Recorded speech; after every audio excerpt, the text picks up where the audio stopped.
What up, what up, what up? Let me holler at you real quick.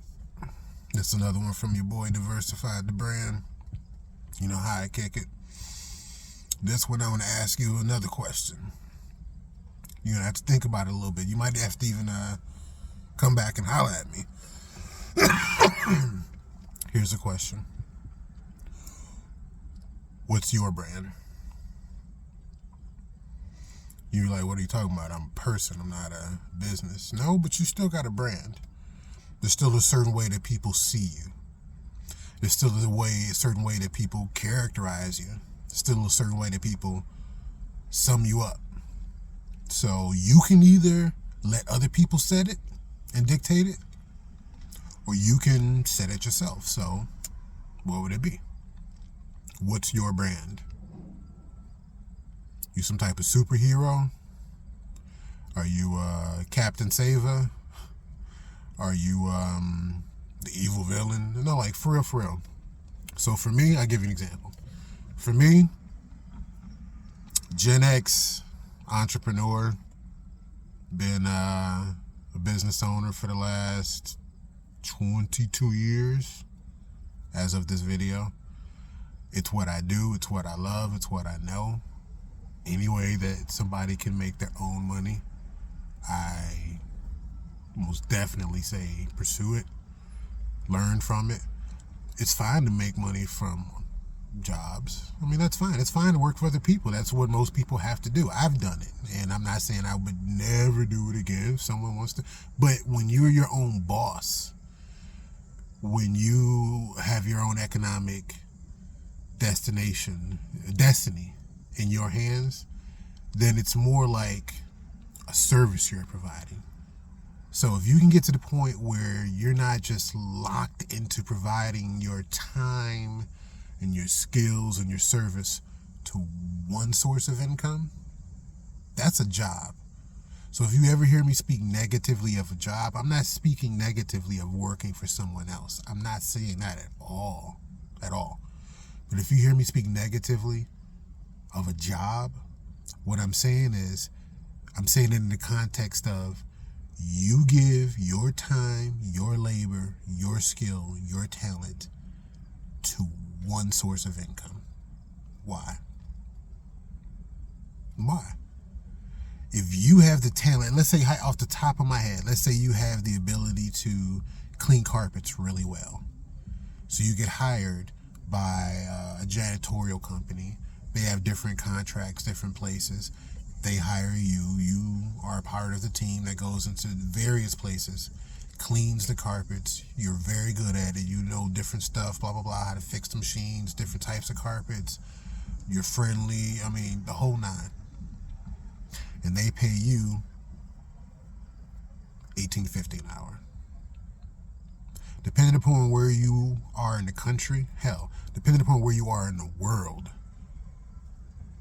$18.50 is what it is. You know what I'm saying? There's some people for $18.50 an hour, they're like, oh my God, that's graduated slave wages. And you have for some people $18.50 an hour, they're like, I'll take it. Right now, I'll take it. Because it's much better than what I'm getting. And you have people in other parts of this world who 18 American dollars and 50 cents an hour, man, they may not be making that a day. Like, for real. So my point being, you have this skill, you have this talent, this muscle that you've built up, right? You're strong now. And someone's paying you $18.50 to do their accounts. Okay, fine. But what prevents you from working for another carpet cleaning company and providing your skills to them? One major thing, time. There's only so much time in a day. There's only so much time you can be awake and fully functioning. And time is the only commodity. It's the most valuable commodity. You only got so much, and you don't dictate it at all. But that other company, the company you work for, would be like, nah, bro, nah, sis, you ain't working for somebody else. That's our competition. What? No, you provide all of that skill and services for us for $18.50. Fine. 19 and a quarter. God damn. Greedy mother. We got other people to pay. I mean, like, can we eat? Okay, 19 and a quarter. They bumped you up to 19 and a quarter. I started my window cleaning company. That was the first business I ever started. I used to get paid when I worked for a window cleaning company, and they paid me solid. No problems. I was fresh out of college. Didn't finish college, but I was out of college. And they were paying me the best that I was making at that time. And it would say roughly maybe $15 an hour. Years ago, decades ago. And then I started my own window cleaning business. And I still own it to this day. I pay people $25 an hour minimum. To do 3 floors and below window cleaning. This ain't high sky rise, I might slip and fall to my death type shit here. Your feet stay on the ground. And I'm able to pay them $25, $30, $35 plus an hour. How could I do that making 15? How could that carpet cleaner do that making 19 and a quarter? If, like I said, there's some people that are like 19 and a quarter. Oh my God, sign me up right now. I clean everybody's carpet. Point being is, once I became my own boss, once I took my skill and said, instead of me being locked into a job, instead of me being locked into one source of income, one customer essentially, why can't I offer this to multiple customers? Why can't I offer this to anybody that's willing to pay me? And then I'm accepting the jobs as opposed to being given the jobs. When you work for somebody, I'm dictating price as opposed to being locked into whatever that employer wants to pay me or whatever union negotiates. I negotiate. I'm my own boss. You can be your own boss. You can work for other people and still be your own boss. They're multinational companies or corporations. They don't just make business from one customer. They don't just make business from one segment, from one location. They expand markets. Whoever can pay them, if they can reach them with that service, they'll take the contract. They'll take the offer. But you're locked in to this committed relationship where you can only make money using this talent from one source, from one partner, from one customer. Why? And they're only paying you 18. So like I said, at the time when I left college, I didn't intend on leaving college, but hit the real world, had to pay bills and try to, finance a living. And at that time when I was working for that company, I was like, this is the best money I've ever made to date.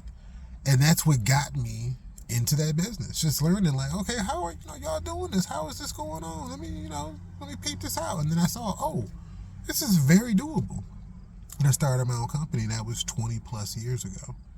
And I've made, I won't tell you how much I've made. But the point being is I can afford to pay people now double, some accounts triple what I made, back in the day. And it's because I own the business and I can orchestrate things. I can dictate things. I'm not wedded to one source of income. So whether you are, in the Midwest, whether you're in the South, whether you're in the West, whether you are whatever country, like wherever you are, you got to take your talents, your skills, your capabilities, your passions, and you have to own them. You have to find some way to break the chains of believing that you make your income and your money from one source. Not only could you have a job and be making the majority of your money with the job, you also could have different irons in the fire, different things going on where you're making the money you're making from that job monthly, but you're also bringing in 25% more from other sources. And if it gets to a point where it starts to rival how much you're making from that job, now you got a real good but legitimate question to ask, which is, do I stick with this job in which how much I make is dictated to me? Or do I go with this thing that's been growing? It's taking some time, but it's growing, and I'm in charge. I dictate prices. I accept the offers or decline the offers, and I can expand into new markets, new customers. And it could be whatever you think there's a demand for. It could be merchandise. It could be cups and shirts and purses. It could be, like I said, cleaning company, cleaning services. It could be software. It could be computer repair. It could be, personal health. I mean, there's so many things because there's a demand. Figure out what you're good at supplying, what your talent is. And hopefully if you have a passion for it, then find out where the demand is, because there is demand for it. And then you go there. And when you get there, you'll see it's a market of potential customers, as opposed to you showing up to work, no disrespect, you showing up for that job and making money from one source. Fuck that. So, just curious, what's your brand? Because when you are your own boss, you're kind of a company. You supply demand. You provide services. You see what I'm saying? And so, in that context, what's your brand? Not just what's your brand as a company, depends on what company you are. But I mean, what's your brand? Are you someone who just makes money from a job? Or are you someone who makes income and brings in revenue from multiple sources? And then within that context, how do you do it? You know what I mean? Like, do you offer quality? And that's what you're known for. Do you offer a nice looking packaging and, eye-catching aesthetics? Or are you about a hometown connection? You see what I'm saying? So my personal branding, like I think I started to say earlier, Gen Xer, entrepreneur, generally positive, but do not piss me off. Generally positive, Sigma male,